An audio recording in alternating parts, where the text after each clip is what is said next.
आदरणीय साथ संगत जी, प्यार से कहना धन्यवाद जी। साथ संगत जी, दास आप सबके सामने एक साखी रखने जा रहा है। आशा है प्रवान करें। साखी का शीर्षक है मानसिक संतुलन का एक मात्र उपाय। सब संतोष जैसे शब्द वर्तमान युग में केवल पढ़ने लिखने या फिर कहने सुनने के ही काम आते हैं। मनुष्य के व्यवहारिक जीवन में से इन शब्दों का संबंध क्रमशः लुप्त होता जा रहा है। आजकल मनुष्य का व्यवहारिक जीवन तो असंतुष्ट, व्याकुलता एवं अकृतज्ञता का प्रतीत होता है। ऐसा लगता है जैसे प्रत्येक व्यक्ति सांसारिक सुविधाओं के प्राप्ति की दौड़ में दूसरों को मात देने का उद्देश्य से सरपट भाग रहा है। उसे जीवन के वास्तविक उद्देश्य को समझने का अवकाश तब मिलता है जब वह सांसारिक सुविधाओं के पीछे भागते भागते थक कर निढाल हो जाता है। विचारक बात यह है कि आज का मानव आखिर संतुष्ट या कृतज्ञ क्यों नहीं है। इस संदर्भ में सूफी संतों का सर्वदा यह विचार रहा है, मनुष्यों का असंतुष्ट इस बात को प्रकट करती है कि वह जीवन के सही मार्ग का अनुगामी नहीं है। यूँ कहिए कि उसका जीवन उस ओर जा रहा है जिसे ओर जाने के लिए अस्तित्व में नहीं आया है। यदि सूफी संतों इस दृष्टिकोण को मान लिए, जहाँ यही परिणाम निकलता है कि आज का मानव अपने मानसिक संतुलन के कायम रखने की कला से अनभिज्ञ है। मानसिक स्थिति को चित्रित करने में मनुष्य के विचारों को महत्वपूर्ण भूमिका है। हमारे चारों ओर अनगिनत विचारों के एक असीमित दायरा, हर तरफ विचारों का सागर लहरा रहा है। 24 घंटे हमारे आसपास विचार घूम रहे हैं। जिस विचार को हम अंतस में स्थान देते हैं, उसके अनुकूल विचार हमारी ओर दौड़ने लगते हैं। दूसरे शब्दों में, विचार हमें अपने घेरे में लेते रहते हैं। हमारे चारों ओर बहुत कुछ मौजूद है और हम वही पकड़ पाते हैं जिस स्तर पर, जिस दिशा का वेवलेंथ पर, जिस ट्यूनिंग पर हमारा रुझान काम कर रहा होता है। हमारा रुझान हमें ऊंचाइयों पर भी ले जा सकता है और पतन भी धकेल सकता है। ऊंचाइयों पर चढ़ना चूँकि कठिन होता है, इसलिए मनुष्य बुरे विकारों की ओर अर्थात पतन की ओर शीघ्र आकर्षित हो जाता है अथवा अपने दुखदायी कहलाता है। कुछ लोग वह धारणा कि हमारे अच्छे बुरे कर्म या अच्छे बुरे विचार हमारे भाग के फलस्वरूप है, जो कदापि न्याय संगत नहीं है। एक चोर भाग का नाम लेकर यदि चोरी करे तो हम चोरी के लिए भाग को दोषी नहीं मान सकते हैं। चोरी करना तो बुरा कर्म है जिसकी सज़ा भी भोगनी पड़ती है। कम या ज़्यादा सज़ा पाना किसी प्रकार की सज़ा से बच अवश्य भाग्य माना जा सकता है।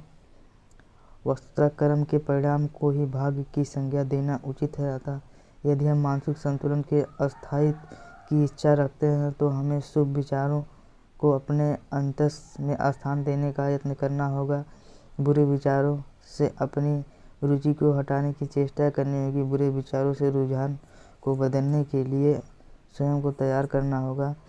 आरंभ में हमें रोज़मर्रा की घटनाओं का निरीक्षण करने की आदत डालनी होगी। या ठीक है, बुरे विचारों के रुझान को सीधे तौर पर प्रत्यक्ष रूप से हटाना संभव नहीं है।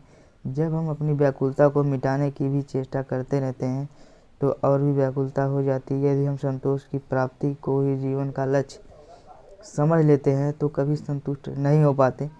यह भी ठीक है, शुरू में अपने कर्मों का निरीक्षण करने के अभ्यास में हमें कठिनाई हो सकती है। हम आत्मनिरीक्षण की ओर कदम बढ़ाने की दुविधा महसूस कर सकते हैं, परंतु जब हम कदम बढ़ा लेते हैं तो धीरे धीरे दुविधा कम होती जाती है, क्योंकि हमें अपनी व्याकुलता को समझने की क्षमता पैदा होने लगती है। जैसे जैसे हम अपनी असंतुष्टि को समझने लगते हैं, वैसे वैसे हमारे जीवन में सुहावना पवित्र परिवर्तन होने लगता है।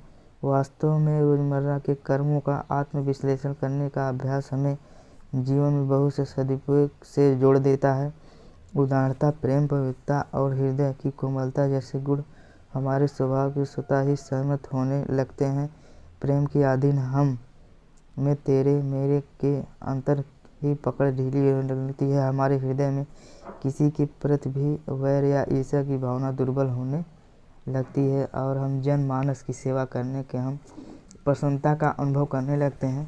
कुछ लोग प्रेम जैसी विशाल भावना को रोमांस या मोह तक सीमित कर लेते हैं, जो किसी तरह उचित नहीं है। प्रेम और पवित्रता दोनों एक दूसरे के पूरक हैं। मन की पवित्रता के बिना प्रेम हो ही नहीं सकता और इसी प्रकार एक कोमल हृदय वाला मनुष्य किसी सद्गुण को अपने भीतर समाविष्ट होता है। कठोर हृदय वाला मनुष्य भी अभिमानी होता है और अभिमान की कोई नींव नहीं होती है। एक अभिमानी मनुष्य की उपाय उस उड़ती हुई पतंग की दी जा सकती है जो अपने आप को वृक्षों एवं पर्वतों से ऊंचाई विचारने लगे, परंतु यह विचार निराधार, क्योंकि पतंग को कुछ समय पश्चात धरती पर ही गिर आ सकती है। तात्पर्य यह है कि आत्मनिरीक्षण के रोजमर्रा का अनुगामी होने का इसमें प्रेम, परिवर्तन, कोमलता जैसे गुण स्वतः पैदा होने लगते हैं। हमें इनके लिए कोई प्रयास या तप नहीं करना पड़ता है। अतः आत्मनिरीक्षण के रोजमर्रा पर कदम रखे बिना हमारे लिए मानसिक संतुलन का कायम रखने या सुखमय जीवन व्यतीत करने का आशा रखना मात्र एक सुंदर सपना देखने का समान है। सासंग जी प्यार से कह रहा, धन्यवाद।